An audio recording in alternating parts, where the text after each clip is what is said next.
technique will that boosted recall much more than Sherlock Holmes' Mind Palace. Always trust the homegrown method. All right, and finally, this year is another year that saw social media use continue to spread, and it seems that social media contagion is a very real thing.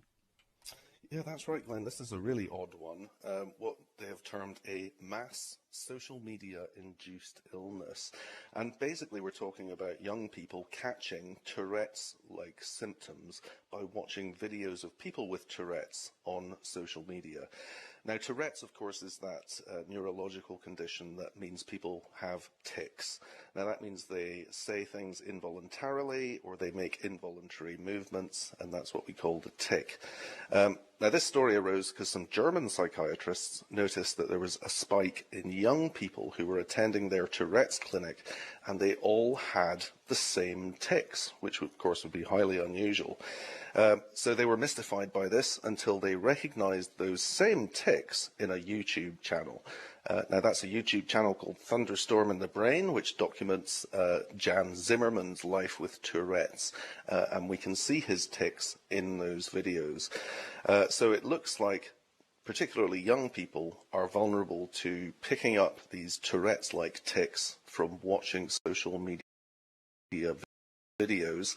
And it's not just these cases in Germany. This has also been happening in Canada and in the USA as well. Now that's content sharing. Joe Milton, thank you very much for looking back at the weird and wonderful elements of science in 2021. That's been a pleasure, Glenn. Thanks. Dr. Joe Milton at the Australian Science Media Centre, looking back at the weird science of the last 12 months.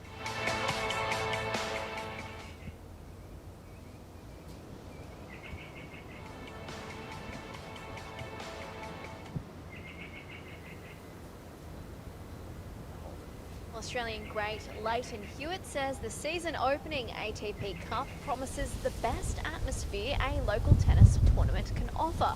Australia plays Italy on Sunday in its first tie before meeting France and Russia later next week.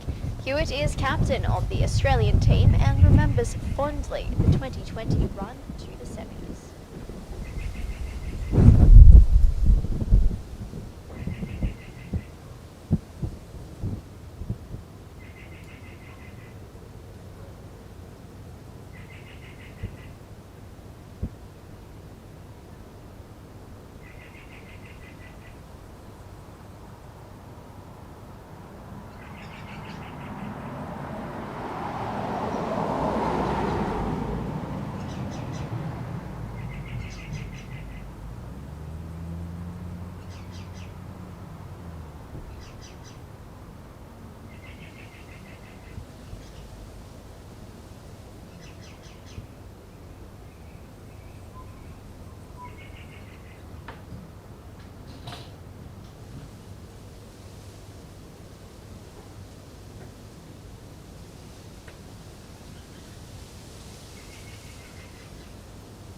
competition, Melbourne Victory has beaten lower league soccer side of Western Knights 2-1 in extra time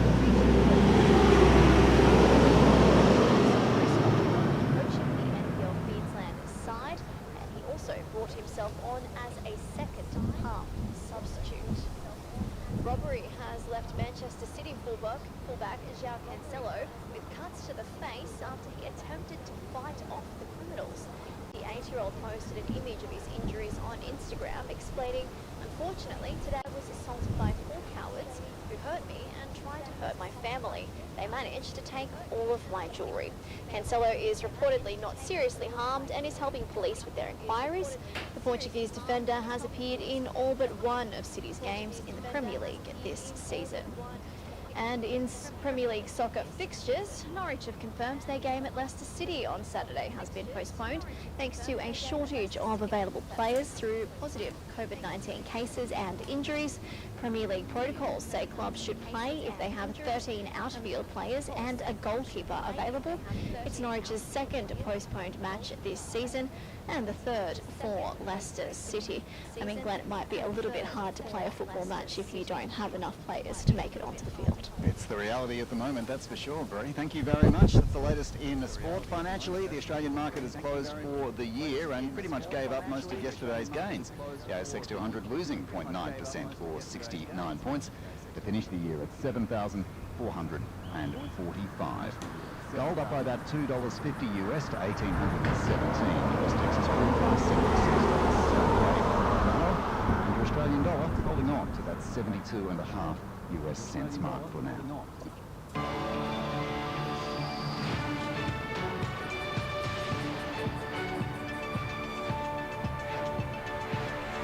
Friday's weather, Brisbane on about 24 degrees now. It's going backwards. 27 was forecast, showers about, they say. Sunny and warm in Sydney, it's 27 and expecting 29. Warmer in Canberra where it's 31 as predicted. It's a sunny day. Hot and sunny in Melbourne, 37 now. 27 is expected and a mostly sunny day. Mostly sunny and downright hot in Adelaide, 38 now, and 39 was the prediction today. 32 the top expected in Perth. It's already 31 and it's a sunny day, and it's only 1 o'clock. 33 in Darwin was the forecast top, and there is still a chance of a shower about. Almost 4 p.m. Eastern Daylight Time, 3:30 in South Australia, 3 o'clock in Queensland, and 2 in the west.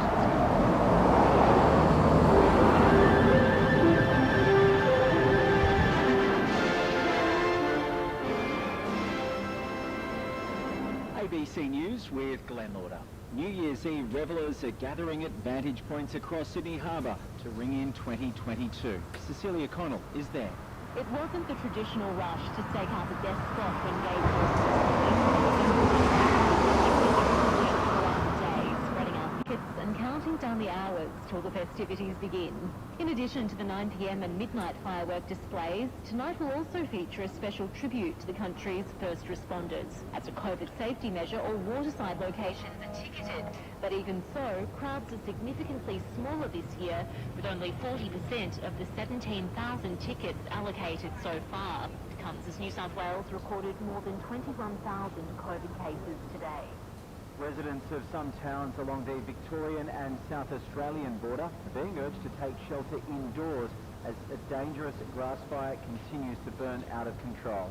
The fire started near Rattenbully in South Australia, now burning southeasterly into Victoria towards Pelagelo. An emergency warning has been issued for Durgong, Doradong, Langcoop, Pelagelo, Powers Creek, as well as Rattenbully. About 20 fire trucks are fighting the fire on the South Australian side of the border. But the Country Fire Service in South Australia says that an expected wind change is expected to heighten the risk even further, particularly for those on the Victorian side of the border. The federal government has now acted on criticism that it's overseen a relaxation of restrictions without securing adequate supply of rapid antigen tests. New rules agreed on yesterday define a close contact as someone who spent 4 hours or more with a confirmed case in a household-like setting. Confirmed cases and close contacts would have been required to take rapid antigen tests on day 6, but that has been scrapped today. It's after the federal opposition questioned the availability of the rapid tests, and government frontbencher Bridget McKenzie says they're following public health advice. We need to trust the science. The reason we all rushed out and got vaccinated was because it was going to protect us, and it was going to stop us either dying from COVID or minimise the risk of that, obviously, and that's exactly what you're seeing in the numbers. Calls to New South Wales Ambulance have surged by 50% over the last 4 weeks as COVID case numbers climb. Commissioner Dominic Morgan says a third of the 000 calls aren't medical emergencies, resulting in people being transferred to hospital. He's asking people to keep 000 for emergencies ahead of what's predicted to be a record New Year's Eve for the service. I remember back in August saying we just had the busiest day equal to our busiest New Year's Eve ever, and that was 3,500 cases. Tonight, our modelling is telling us that we could have up to 4,800 000 calls. A territory-wide indoor mask mandate will come into effect from 6 p.m. as the Northern Territory records 60 new COVID infections. Here's Natasha McFarlane. It's the biggest daily COVID case tally the NT has ever recorded, and it comes as nearly 9,000 New Year's Eve revellers prepare to celebrate at a ticketed concert at the Darwin waterfront. NT Police Commissioner Jamie Chalker says there are concerns the concert could become a super spreader event, with the NT government introducing a territory-wide indoor mask mandate from tonight. Of the 60 new cases recorded today, 11 of those were through community transmission, 24 people are currently in hospital, and none are in intensive care. Emergency services have been sent to rescue a teenage girl in Cape Le Grand in WA South after she fell down a 15-metre slope. Authorities were called to the scene about 50 kilometres east of Esperance at around 10:15 this morning. It's believed that the girl slid backwards on a slope and fell before hitting a rock at the bottom. It's understood that her injuries are non-life-threatening. Heading overseas, and hundreds of homes have been lost in fires burning through 2 towns in the US state of Colorado, which have already forced tens of thousands of residents to flee. Authorities estimate around 580 structures in and around the town of Superior may have been lost, including a shopping centre as well as a hotel. The nearby town of Louisville has also suffered loss from the fire, with the thick smoke able to be seen from the city of Denver, more than 30 kilometres away. For more at any time, you can head to the website at abc.net.au/news. You're listening to ABC News Radio.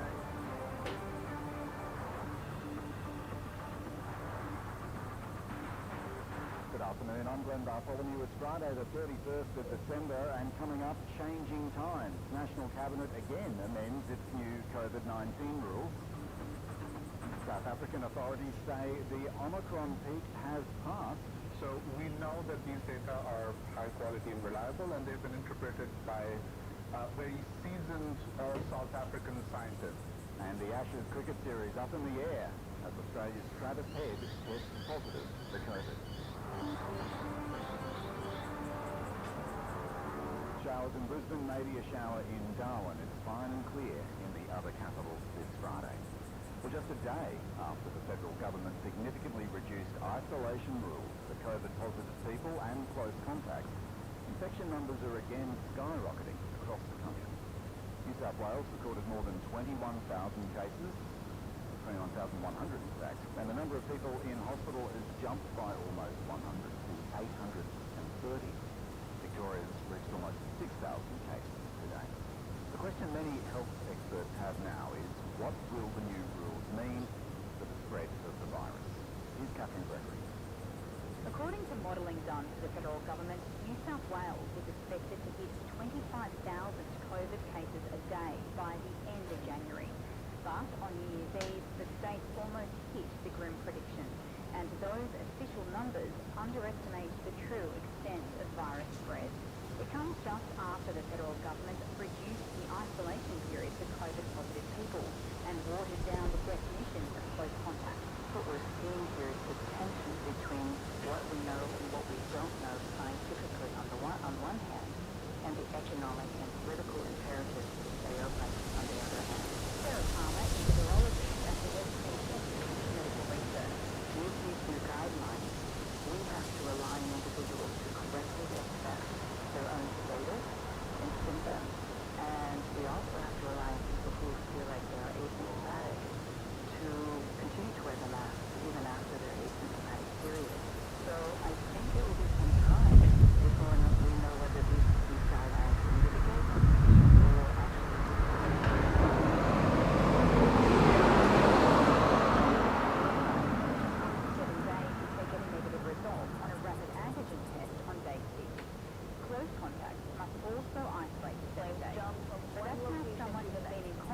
over this person more than 4 hours in accommodation or care facility setting.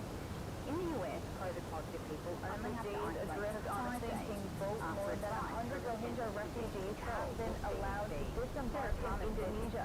Authorities there had originally planned to provide the stricken vessel with aid and then push it back into international waters. The decision was reversed after increased pressure from human rights groups and the U.S. Which made some of the medical community in the Doctors States in quite Sudan nervous. say security forces have shot dead 4 protesters during demonstrations against military rule. Tens of thousands of people braved tear gas and defied the security lockdown in Khartoum and other cities, calling for a peaceful transition and free elections. Around 2 days before they developed. Residents in Brazil's northeastern state of Bahia are surveying the damage after devastating floods. The region was lashed by weeks of heavy rain and has killed at least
creators were forced to comply with the rights agenda or face deportation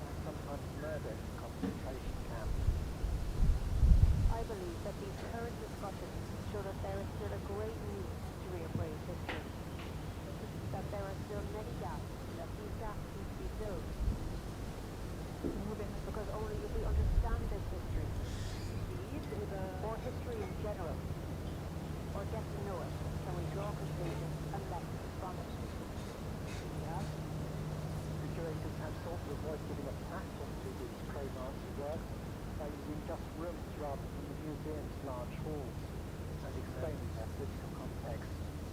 The show runs until April.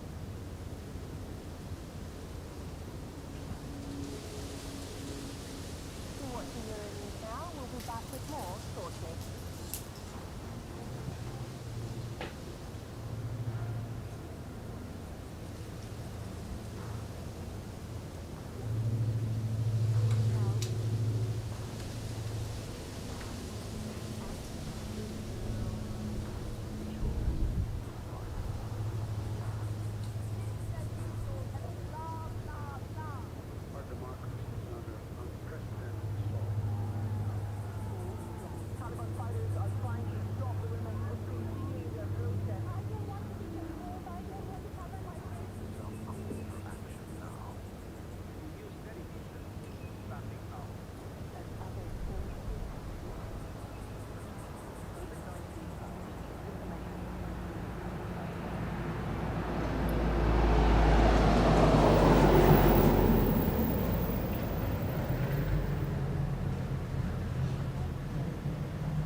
Was the year that saw the execution of more than 130 space missions.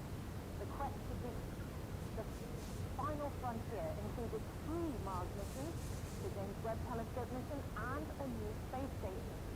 Billionaires were also getting in on the action. The space tourism boom saw the likes of Jeff Bezos, Richard Branson, and Elon Musk launch projects this year.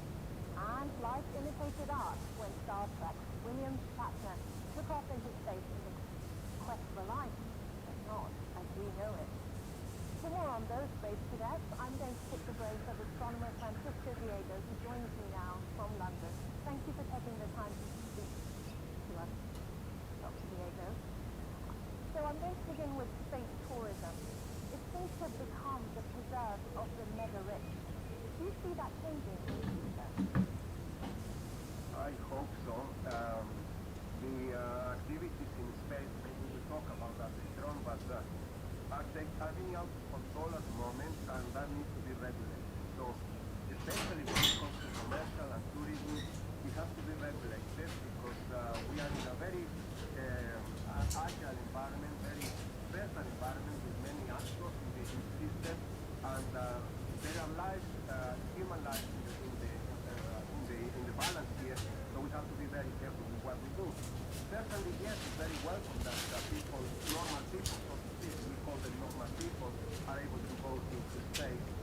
has to be done very carefully.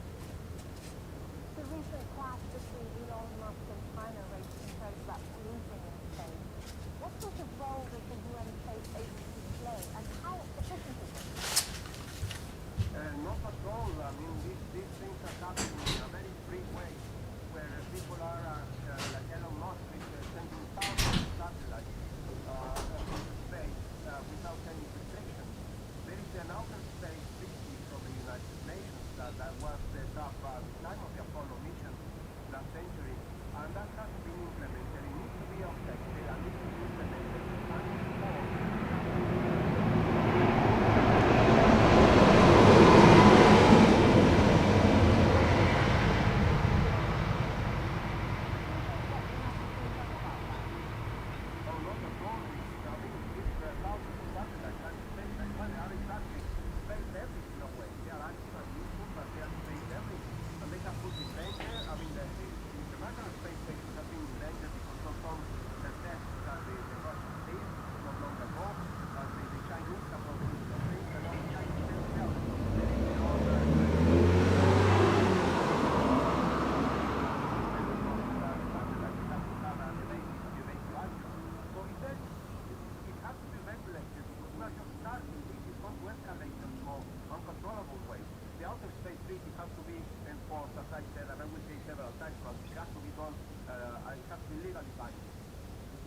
How do you see that happening?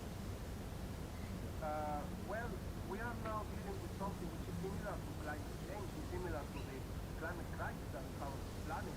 It has to be a global action of all the nations getting together to tackle climate change and to tackle the future exploration of space. We are going to the moon and Mars. We have to I mean, there are lives at stake here, and also scientific information. We are not careful. We are going to destroy the scientific evidence that is waiting there for us to discover about origin of life and life elsewhere. And that has to be preserved very specific. I have the example of the Antarctic Treaty, for example. The Antarctic Treaty is a good example. It's a good model to follow, where a lot of nations are participating in scientific exploration on the Antarctica, and that has to be kind of enhanced and implemented, that kind of model for the outer space. Thank you very much for speaking to us, Dr. Diego. It's a pleasure. Up until a few weeks ago, years of political instability and economic decline seemed to be a thing of the past. Italy's Prime Minister Mario Draghi has been credited with restoring stability and confidence in the country. But if he steps down to become president, the newfound enthusiasm may soon end. With so much uncertainty looming over the next few months, Italians find it difficult to make predictions for the new year, and they seem to be divided over whether the Draghi effect and what the country has achieved is meant to last. If Mario Draghi steps down as Prime Minister, everything will go back to what it was before. One currency, 19 countries, countless opinions on its future. The euro made its debut 2 decades ago this weekend. It will be another difficult year, but I think we will all feel more optimistic as many things have improved.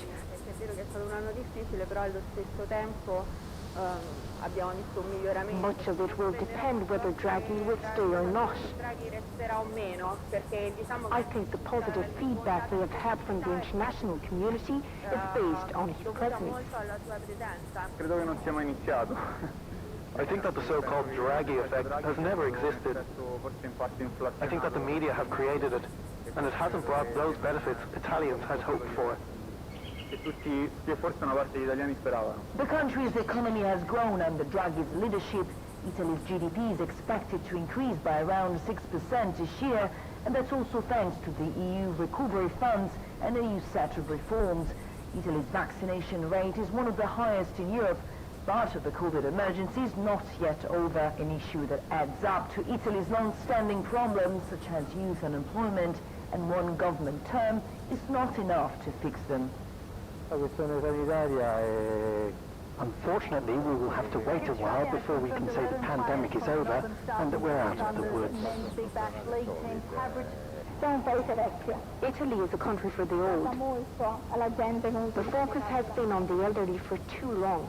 I'd like younger generations to be given more opportunities. Whether or not Italians will be more optimistic about their future following the country's positive economic growth forecast, it's too early to say. What Italians should opt for is that reforms set in motion by Italy's Prime Minister Mario Draghi, which are widely seen as a one-off opportunity, will be overseen and implemented in the coming months. Urto Orlandi for Euronews in Rome. It was released just this week. Now, in Pakistan's southwestern Quetta city, a bomb went off, killing at least 4 people, while 15 others have been wounded in the blast. Now, in Pakistan's southwestern Quetta city, a bomb went off, killing at least 4 people, while 15 others have been wounded in the blast.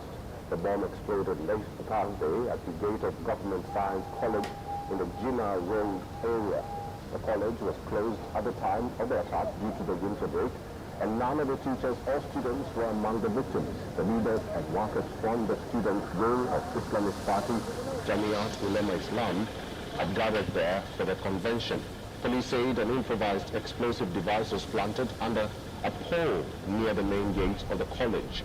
Police had cordoned off the crime scene and an investigation is underway. No one immediately claimed responsibility for the bombing, but previous such attacks have been blamed on militants and separatists. 9:40 पे जब वो programme and हुआ, उसके बाद जब dispersal हो रही थी, जब मेहमान जा रहे थे, यहाँ पे एक ब्लास्ट हुआ, आईडी ब्लास्ट, और अभी तक जो है हमारी जो टीमें हैं वहाँ पे काम कर रही हैं, जगह को सिक्योर किया हुआ है, और जो हमारी बीटी की टीमें और जो बाकी हमारे इन्वेस्टिगेटर्स हैं सारे वहाँ पे पहुँचे हुए हैं, और अभी तक इतलात यही है कोई एक 1.5 kg का ये आईडी थी और ये खंबे के नीचे रखी गई थी और उसमें ब्लास्ट हुआ है, और अभी तक जो हमारे पास information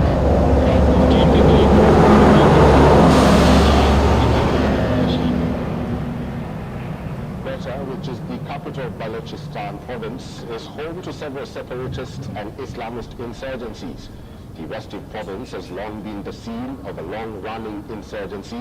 For decades, Baloch secessionist groups have staged bombings and shooting attacks on civilians and security forces to press their demands for independence. The Pakistani Taliban and the Islamic State group also have a presence in Balochistan.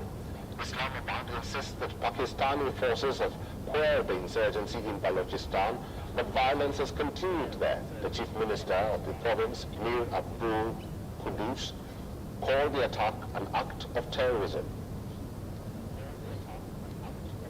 उनकी दुश्मन सारी पाकिस्तानी कौम से, जहाँ भी कोई पाकिस्तानी कौम इकट्ठे हो जाते हैं वो ये प्लान बनाते हैं किसी न किसी तरीके से इस कौम को जानी और माली नुकसान दे ताकि इस मुल्क की बदनामी हो। जिनमें जो है हमारे कुछ लोग अपने लोग जो भुके हुए हैं दुश्मन के हाथों अपने लोगों की जानों से खेल रहे हैं। आज दोबारा उन्होंने अपनी हरकत दोहराई है और ये धमाका किया, एक पॉलिटिकल पार्टी की कोई एक्टिविटी चल रही थी। Despite being rich in natural resources, Balochistan is Pakistan's largest yet the poorest province. The province is home to the newly expanded Gwadar deepwater port. Gwadar port is key to a planned $65 billion investment in China's Belt and Road Initiative economic corridor. There has been resentment fueled by Chinese money flowing into the region through the China-Pakistan Economic Corridor or the CPEC. 1,600-acre martial fire destroys hundreds of homes and forces evacuation in Colorado.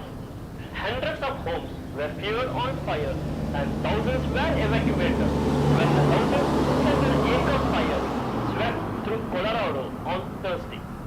The Boulder County Sheriff's Office estimates the blaze known as the martial fire has so far destroyed about 580 homes, including 370 in the Sagamore unit and another 200 in the Oldie Town Superior. Governor Jared Polis said the state would support those affected. The eyes of the nation and Colorado are in the Boulder County, where at least 1,600 acres have destroyed hundreds of homes. Police said at a news conference, for those who have lost everything they had, by your side to restore your life in Colorado. The fire broke out just before 3 p.m. near Marshall Road and Cherryville Road in Boulder before growing in size rapidly. Boulder County spokeswoman Jennifer Churchill said all buildings in the cities of Superior and Louisville, about 13,000 homes in total, would be evacuated. Churchill added that all residents in other areas who could see the flames and blazes should also be evacuated. Broomfield police have also announced further evacuations orders for Caliber residents in Flatiron's, Retreat at Flatiron's Apartments, Terracina of Broomfield Apartments, Vantage Point Apartments, Holiday Inn Express and Hyatt House in Broomfield. UC Health Broomfield Hospital spokeswoman Kelly Christensen also told the Colorado Sun that she had received 6 burn patients. According to police radio reports, many buildings in the Ascent zone were on fire and parts of 36 U.S. states were closed due to the fires. A second fire, known as the Middle Fork Fire, is thought to have threatened buildings near North Foothill Highway and Middle Fork Road, but an estimate of its size was not immediately available. The reason for the two fires has not been officially confirmed, but the sheriff's office said the initial fire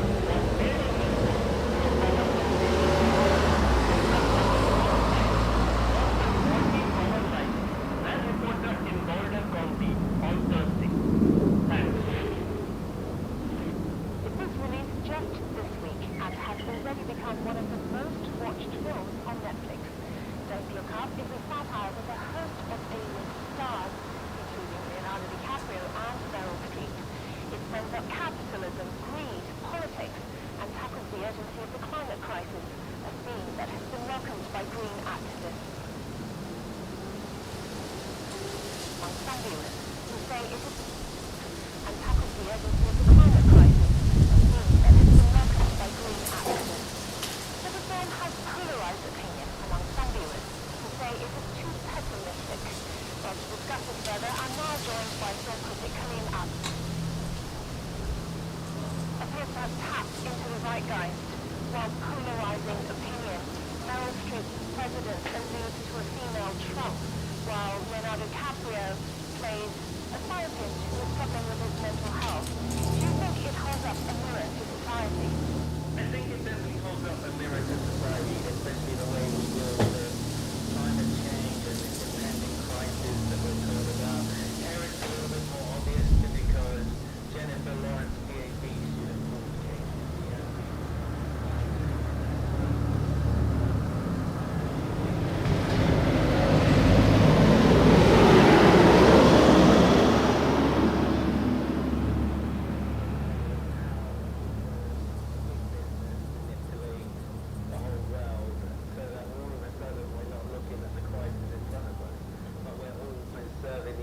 of politicians and capitalists instead of ourselves. So the film it does have a dystopian vision of society. What do you think its appeal is? I'm not so sure it's dystopian. It shows common people willing to get together to try and beat this comet that's impending. But where it is dystopian is it sends up the kind of politicians that we vote for. It sends up corporate leaders such as Tim Cook of Apple or Elon Musk, who's in the news all the time. And the appeal is we can almost see the reality of life through these characters who are being sent up, but we can also see how it's almost futile the way we try to deal with them, and the movie calls for action, and it calls for us to, as people, to stand up and say we can make change, and what we need to do is fight all of these opposing forces to create a kind of new world order, and it does so in a very, very funny way.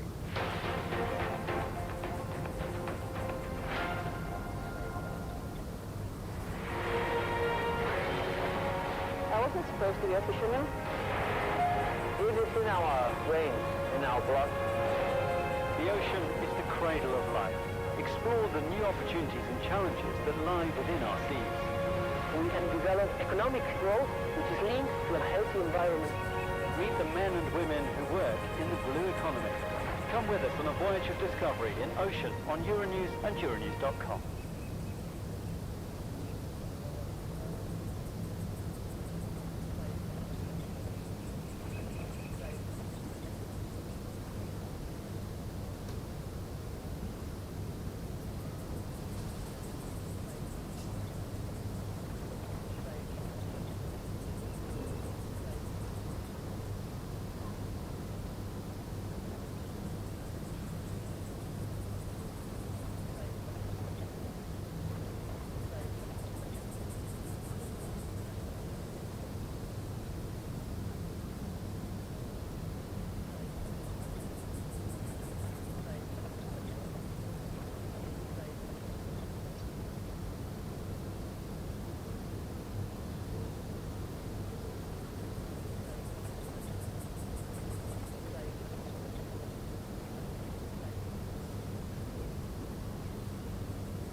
$1 billion during Australia's last horrific bushfire season.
Merry Christmas, Australia.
too late to leave, and residents should shelter indoors immediately. An emergency warning has been issued also for Bergholm, Burradong, Lamcook, Towers Creek and Rockenwood. National Cabinet's already amended its new COVID rules, further relaxing testing arrangements by removing the need for confirmed cases in isolation to have a rapid antigen test 6 days after exposure. There is now no obligation on positive cases to return a negative test before ending isolation.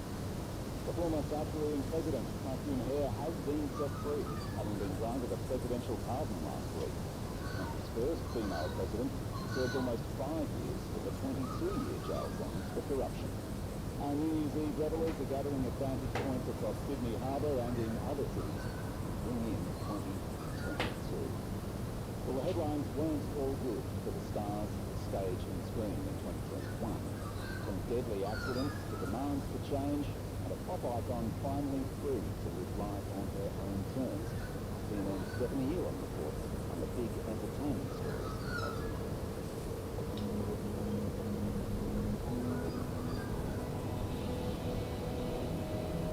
Adele's giant return.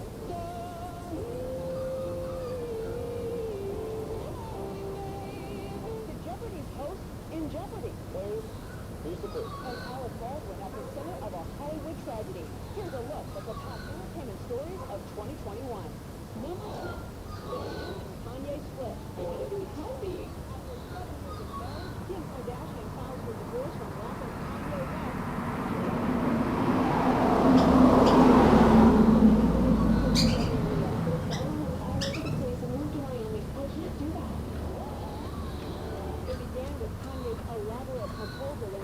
Baseball stadium.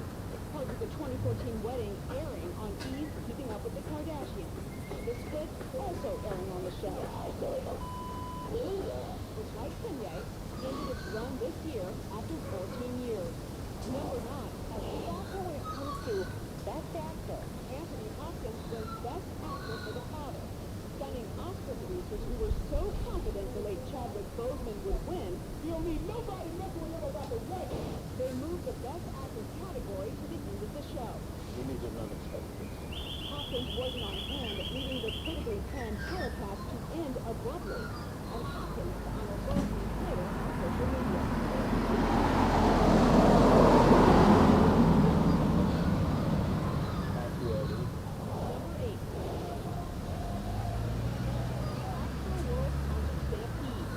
Been in such chaos, like so unorganized, and just so many people like slamming into me. One of the year's top news stories also rocking the entertainment world. I could just never imagine this illegal situation. With Astroworld headliner Travis Scott and concert promoters facing scrutiny for not stopping the show as the crowd surged, killing 10. I could feel, myself losing the ability to breathe. Scott said he wasn't aware of major problems during the show, and denied legal liability in response to scores of lawsuits against him. But the tragedy has the industry considering change. I definitely want to step in to figure out how can we fix this in the future. Number 7, a Grammy boycott. The Weeknd calls the Grammys corrupt after his smash album After Hours is shut out of the nomination. Not even his hit single Blinding Lights was honored.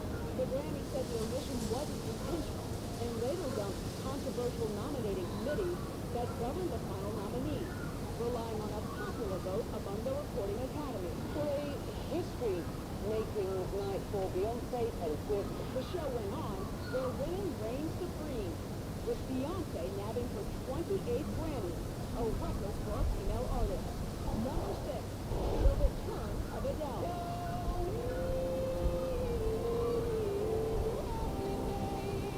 Her album 30 becomes the fastest-selling album of the year, besting every other title in just 3 days.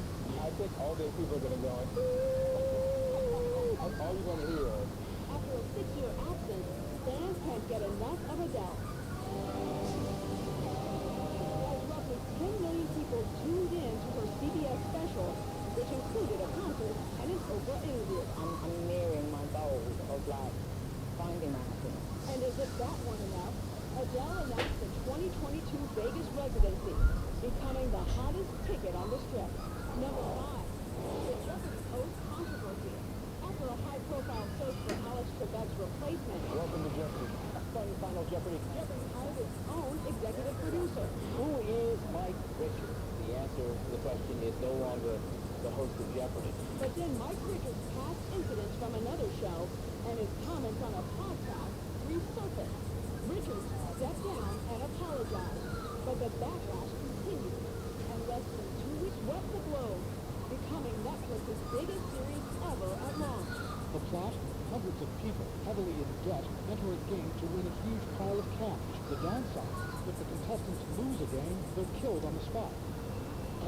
Netflix says Squid Game was viewed by 111 million accounts in less than a month, and fan recreations, like this one in the United Arab Emirates, prove the show has worldwide appeal. From BTS to Parasite, and now Squid Game, the South Korean influence on entertainment seems here to stay. Number 3, the box office bounces back.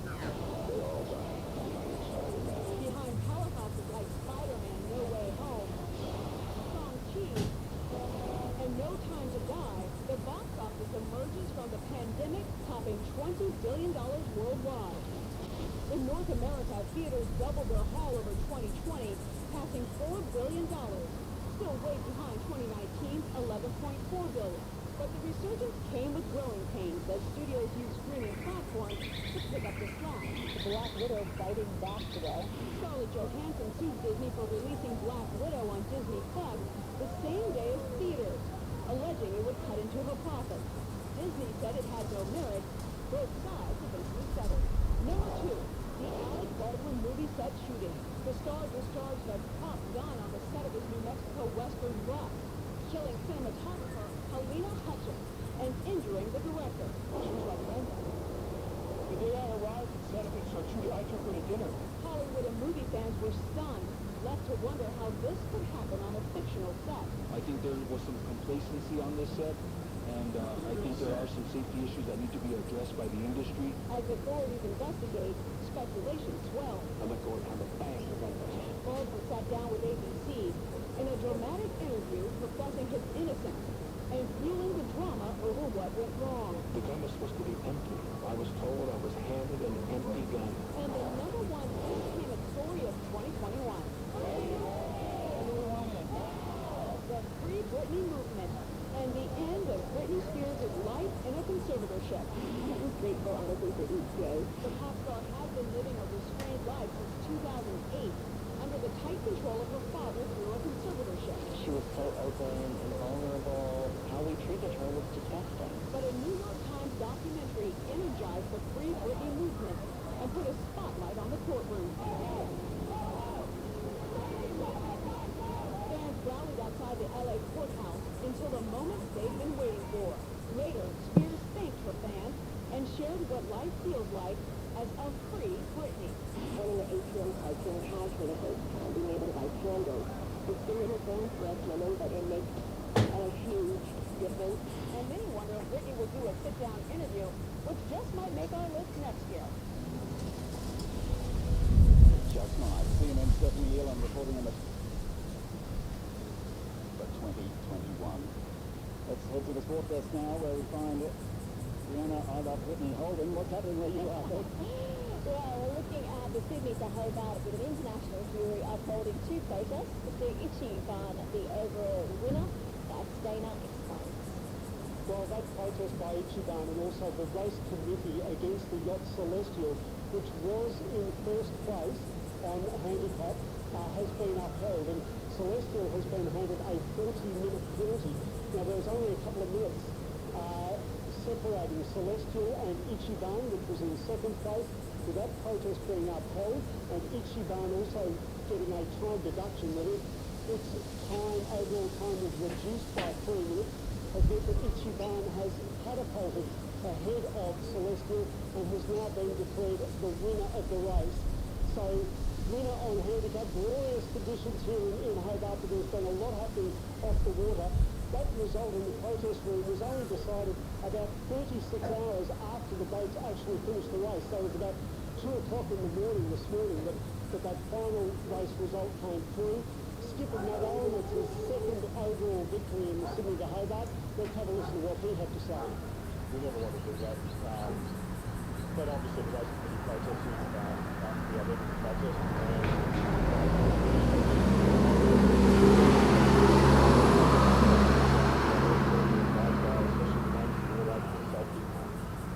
And was the verdict the one that was predicted to occur?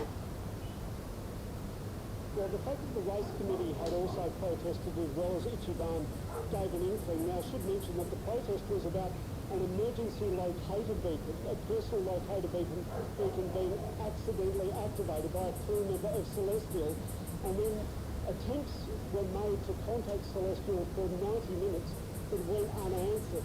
Interestingly, there were 12 other instances in this race of personal locator beacons being accidentally activated, but in all those other instances, the boats responded to calls for contact and responded to calls acknowledging the race committee within 25 minutes.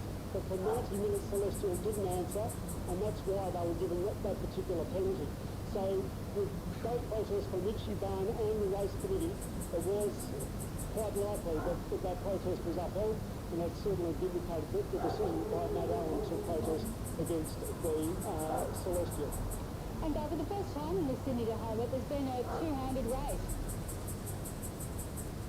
Yeah, now two-handed, perhaps they should call it four-handers, because it actually means that there are two people on a boat sailing at any one particular time. It's the first time that the race has been held. The two-handed division has been held this year, and late yesterday, Sidewinder, Tasmanian boat, was the first to come through claiming line honours in the two-handed division.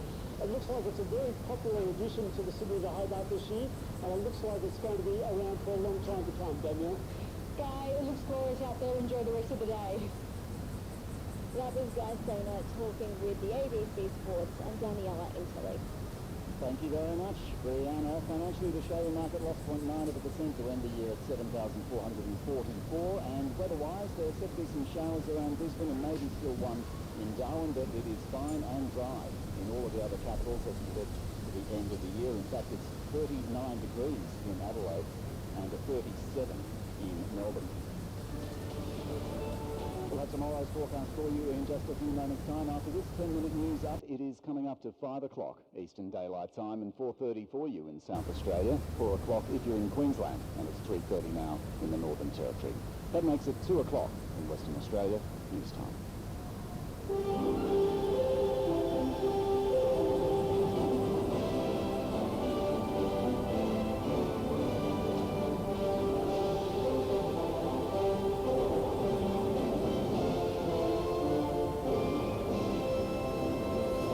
ABC News with Glenn Lauder. The nation's leaders are wishing Australians a safe and happy 2022. Here's political reporter Claudia Long. In his annual New Year's message, Prime Minister Scott Morrison says Australians should be optimistic about the coming year. Australia is stronger today than we were a year ago, and we're safer. We have one of the lowest death rates and the highest vaccination rates from COVID anywhere in the world. And after a tough year of lockdowns and border closures, Anthony Albanese is hoping families and friends can get back together. People have been isolated, often for long periods of time. So let's hope 2022 brings health and happiness for all. 2022 will see both leaders facing off in an election campaign. The New South Wales government is urging people to celebrate safely tonight, with the state recording more than 21,000 coronavirus cases. Kathleen Ferguson reports. People celebrating the end of a challenging year in Sydney this evening are being urged to do so responsibly. It comes as the state's coronavirus numbers nearly doubled, with 21,151 being reported today. People coming into the city this evening are being encouraged to bring a mask with them. The Health Minister, Brad Hazzard, is pleading with people to help ease pressure on the hospital system by being safe. Just follow the rules. Many of the harbour city's foreshores will be ticketed for this evening's fireworks. Western Australia has recorded another new case, bringing the current outbreak to 14. There are further 4 cases detected in returned travellers in hotel quarantine. Authorities have identified a number of new exposure sites across Perth and Bunbury. West Australians are being urged to check the Healthy WA website and get tested if required. South Australia is relaxing travel requirements for interstate and overseas arrivals. As the state records more than 2,000 new cases, Evelyn Manfield reports. South Australia has recorded 2,093 new infections, with 44 people in hospital. 2 COVID-positive aged care residents have also died. The cause of death is under investigation. Nearly 26,000 tests were taken, but Premier Stephen Marshall says half of those were asymptomatic. There was a drop, but it's still too high. Authorities have also relaxed rules for international arrivals who, as of midnight, don't need to quarantine if they're double dosed. Other changes include scrapping the entry check SA process, as well as removing rapid antigen tests for interstate arrivals. A disability group home operator says the number of COVID infections in homes is climbing. Aruma, which operates homes for more than 1,300 residents in Queensland, Victoria, the ACT and New South Wales, says as of yesterday it had 13 residents and 45 staff positive. Aruma's General Manager John Jensen says controlling the outbreak is complex, with residents being relocated to other homes. Because we operate across 3 states and 1 territory, that means 4 different sets of rules at times that we have to navigate. We'd certainly like to see uniformity across all states and territories. Yesterday's National Cabinet decision Residents of some towns along the Victorian and South Australian border are being urged to take shelter indoors with a dangerous grass fire burning out of control. The fire started near Rattenbully on the South Australian side of the border, southeasterly into Victoria towards Palajalo. An emergency warning's been issued for Durgong, Dorradong, Langkoot, Palajalo, Powers Creek and Rattenbully. About 25 crews are fighting the fire on the South Australian side of the border. The fire service says an expected wind change would heighten the risks for those on the Victorian side. Those to the north of the fire might be seeing somewhat relatively benign fire behaviour, but when that wind change occurs, we're going to be prepared for that fire behaviour to dramatically increase.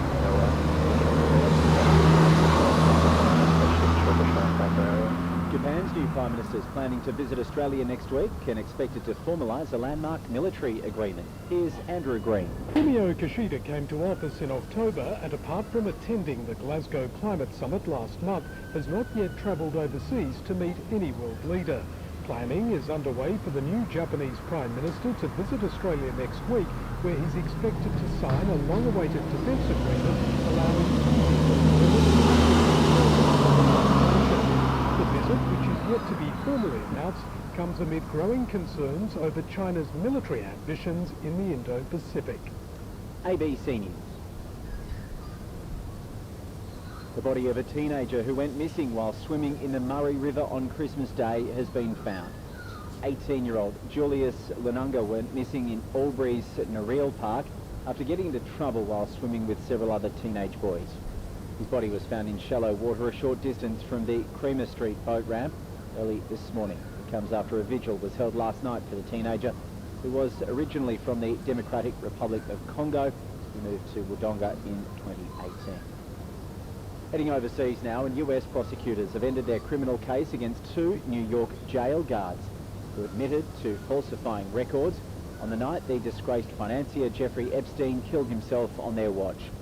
Prosecutors asked a Manhattan judge to dismiss claims against Tova Knoll and Michael Thomas after both complied with a 6-month deferred prosecution agreements that they'd previously agreed to. It comes a day after Ghislaine Maxwell was convicted of sex trafficking for setting up teenage girls to have sexual encounters with Epstein. Firefighters near the US city of recent history of Colorado. Chelsea Hetherington reports. The fires were ignited by sparks from power lines which have already destroyed at least 500 homes, along with a hotel and a shopping centre. More than 30,000 residents have been forced to evacuate, as well as patients and staff at one hospital. Many people are also being treated for burns, and authorities say deaths could be possible. The US Federal Emergency Management Agency has released funds for disaster relief. Weather experts have spoken of their disbelief that such a large fire has taken hold in December, with heavy snowfall predicted in the affected area. 4 people have been killed and another 15 injured after a bomb blast at a college in the southwestern Pakistani city of Quetta. Authorities say an improvised explosive device was planted under the main gates of the grounds and was let off as people left a meeting. The city's police chief says the blast targeted the students' wing of the Islamist party, Jamaat Ulema-Islam. The former South Korean President Park Geun-hye has been set free after being granted a presidential pardon. The country's first female president has served almost 5 years of a 22-year jail sentence for corruption. The government says the pardon's been granted for the sake of national unity as well as in consideration of her deteriorating health. The rotating chairman of the Chinese telecoms company Huawei, Guo Ping, says he expects the firm's revenues to have fallen by 30% over the course of 2021. These measures have prevented us from acquiring crucial smartphone components. Mr. Gore says annual revenue will drop to $140 billion from nearly $200 billion. Updating sports news now, and in cricket, tonight's Big Bash match at the Adelaide Oval has been thrown into doubt, with 4 Sydney Thunder players testing positive to coronavirus. The entire Sydney Thunder squad has undergone PCR tests after someone in the Thunder camp returned a positive rapid antigen test. The Thunder says it is still working with Cricket Australia and SA Health to determine whether tonight's match against the Strikers will go ahead. Last night's match between the Melbourne Stars and the Perth Strikers was postponed after the Stars recorded a positive case. The club has since confirmed 7 players and 8 staff.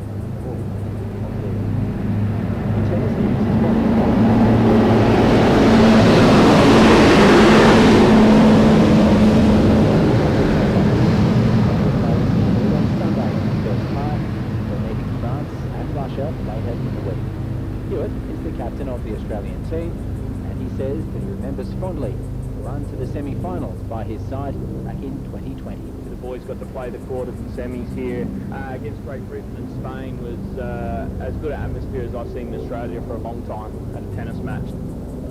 Ichiban has been declared the overall winner of the Sydney to Hobart yacht race, what the skipper has described as the most difficult race the crew faced in years. Matt Allen owned and skippered Ichiban, won on handicap with a corrected time of 4 days, 10 hours, 17 minutes to go with its handicap victory in the last edition of the race back in 2019. And the share market closed well down with an early bell to round out trade for the calendar year. ASX 200 losing 69 points or 0.92%, 7,444. Also lost about down 0.8%. 7,779, the dollar 72.5 US cents. ABC News. You're listening to ABC News Radio.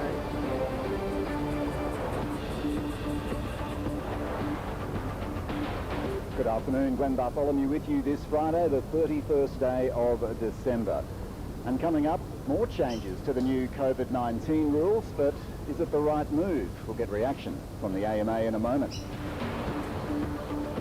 Details emerge about a shooting rampage in the US state of Colorado. Did the shooter really predict what he was going to do in self-published books?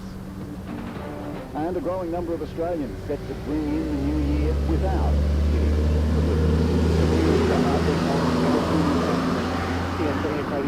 for my kids.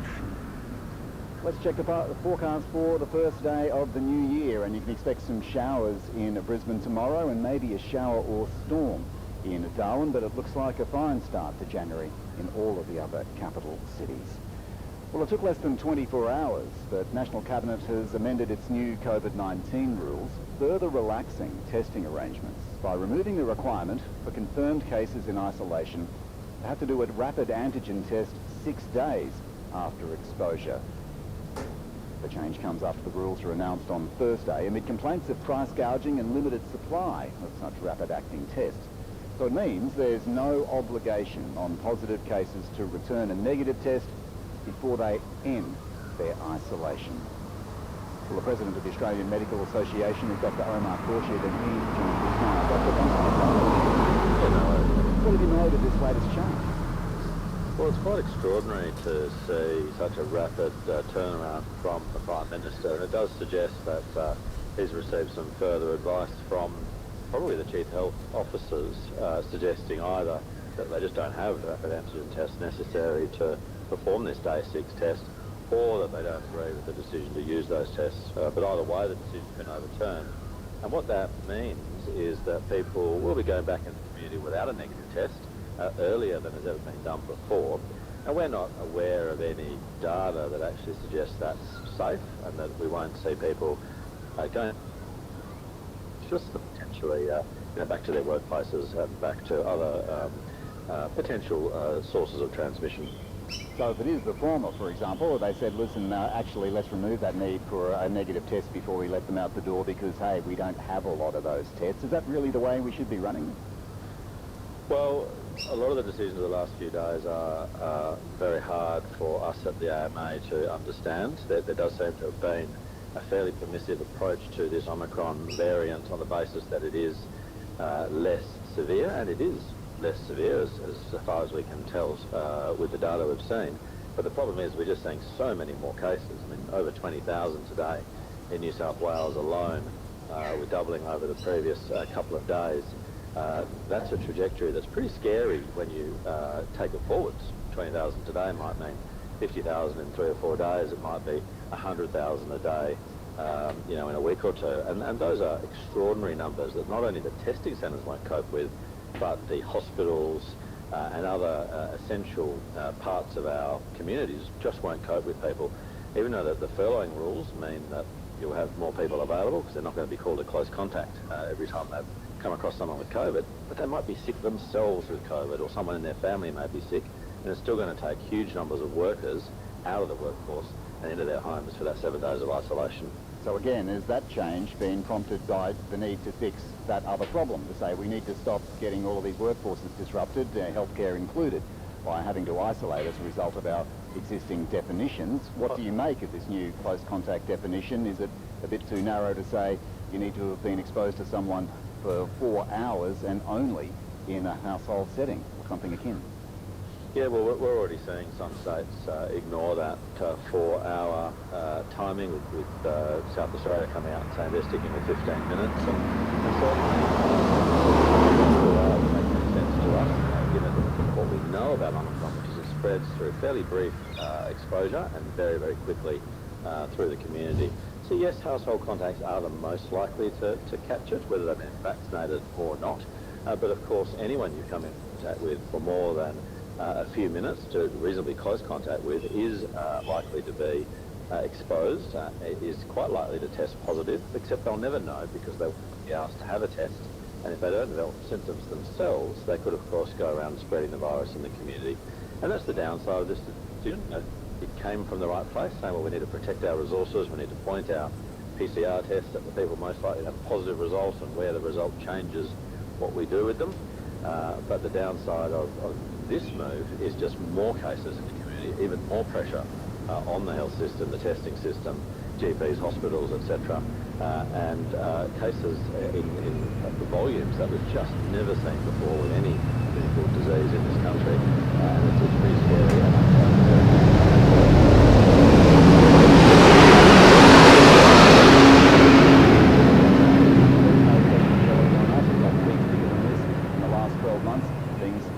Okay, hospitalisations are continuing to grow, but again, people continue to say, and I've asked this of most people I've spoken to this week, that they didn't seem to think that hospitalisations were a concern yet.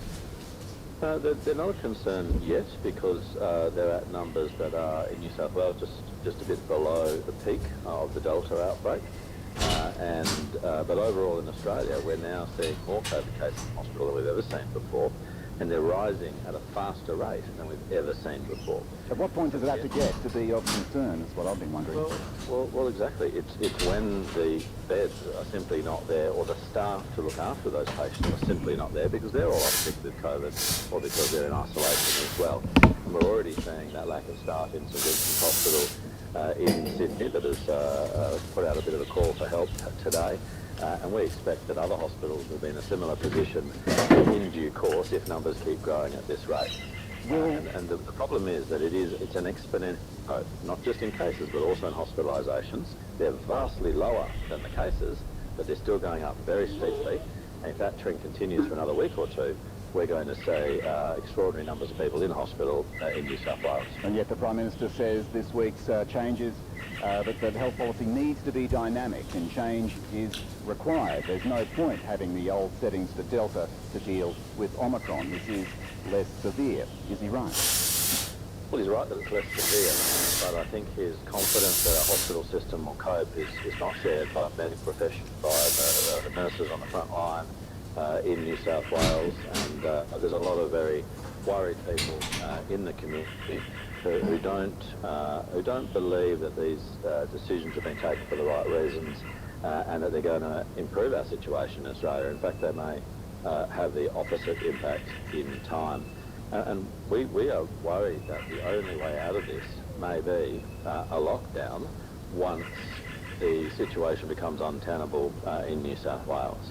And I'm not sure what that number is when you reach that tipping point, but there must be one, because every other country around the world that's faced a huge COVID outbreak has had to go into lockdown to terminate it, to get that curve turning the other way. That's what we're seeing in Europe, in multiple different countries.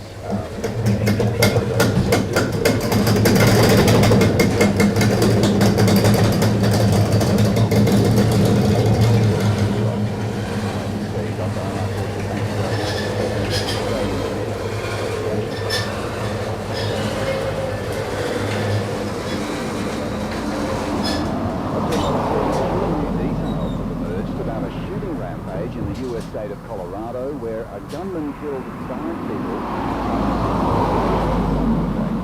It seems he foreshadowed what he was about to do in self-published books. CNN's Natasha Chen has the story. It's just a shock to everybody.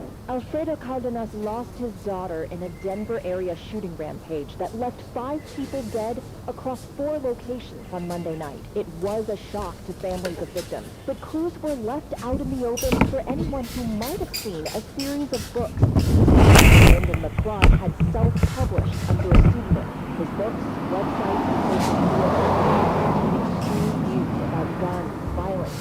What he saw as a decline of masculinity, the role of women, and living off the grid. One book even mentioned a character killing a woman by the same name as Cardenas' daughter, Alicia. She has friends all over the world. She literally has gone all over the world. Alicia Cardenas owned the Denver tattoo shop where the shooting began Monday evening. She was killed. A friend and former colleague says Alyssa Gun Maldonado was also killed. Her husband was shot but survived. Police said the suspect continued to a condo building east of downtown where he shot and killed a man named Michael Swingers. This location and name also came up in the suspect's writing. In one book, a character by the same name as the suspect, Lyndon McLeod, dressed in police clothing and went to the same location to, quote, execute Michael for his betrayal and take everyone's cash, according to a building memo sent to condo residents. The shooter arrived at the building impersonating the shooting suspect. Police say they tried to pull him over.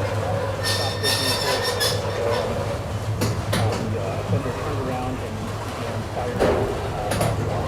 A different agency in the nearby suburb of Lakewood was then called to another tattoo parlor where they say the suspect shot and killed Danny Schofield. He then went to a hotel in a shopping district where police say he shot and killed a clerk, Sarah Stett, all before a shootout with Lakewood agent Ashley Ferris, who killed the suspect despite being injured herself. She was able to not only save others from this terrible tragedy, but also neutralize the threat. And I can't say enough about the courage and bravery shown. It's not clear if police had known about McLeod's writings, but the suspect was on their radar. There was 2 investigations, one taking place in mid-2020, one in early 2021. That's all part of this ongoing investigation, and it would not be responsible for us to share those details. Related to those investigations. What we do know about McLeod's background is that he was registered with a business called Flat Black Ink Corp., a now delinquent business, whose former location was one of the places he went to on Monday night.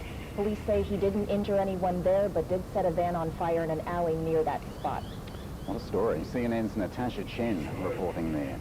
Well, as you toast the new year this evening, you might be among a growing number of Australians turning their back on the bottle.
focus on Western Australia financial services and the property technology side of the business. The agency shares did not trade.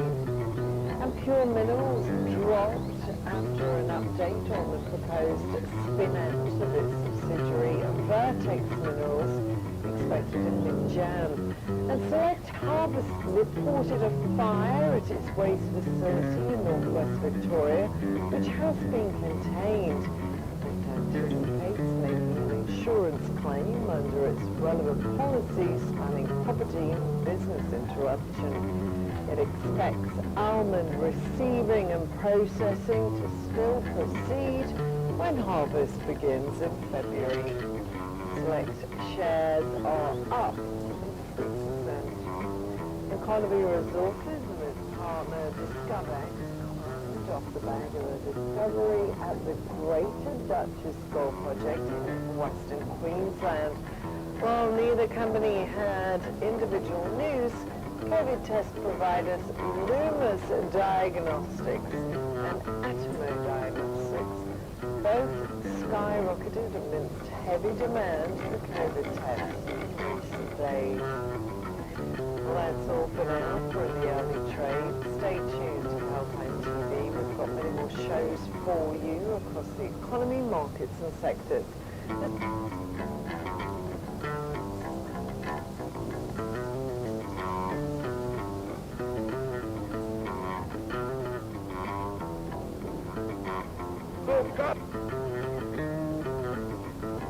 Back in 2009, and Bitcoin's development and eventual launch, although not met with much fanfare, was a direct response to the global financial crisis that threw the world into turmoil back in 2008. And as a result, it was felt that a new system of finance was required, which would take power away from traditional institutions like the banks and the back to the common man. And so, a decentralized peer-to-peer system of finance was born with the inaugural Bitcoin blockchain.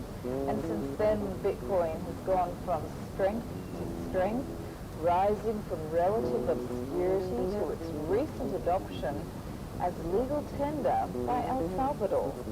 And while its initial and intended purpose was as a way to pay for goods and services online anonymously, it also emerged as an investment whose value has seen unprecedented and explosive growth in the decade or so since its inception.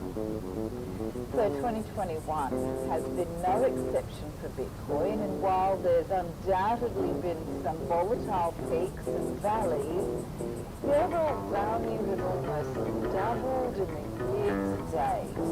But along with Bitcoin, a host of other cryptocurrencies known as altcoins have made waves this year, many of them outshining Bitcoin many, many times over.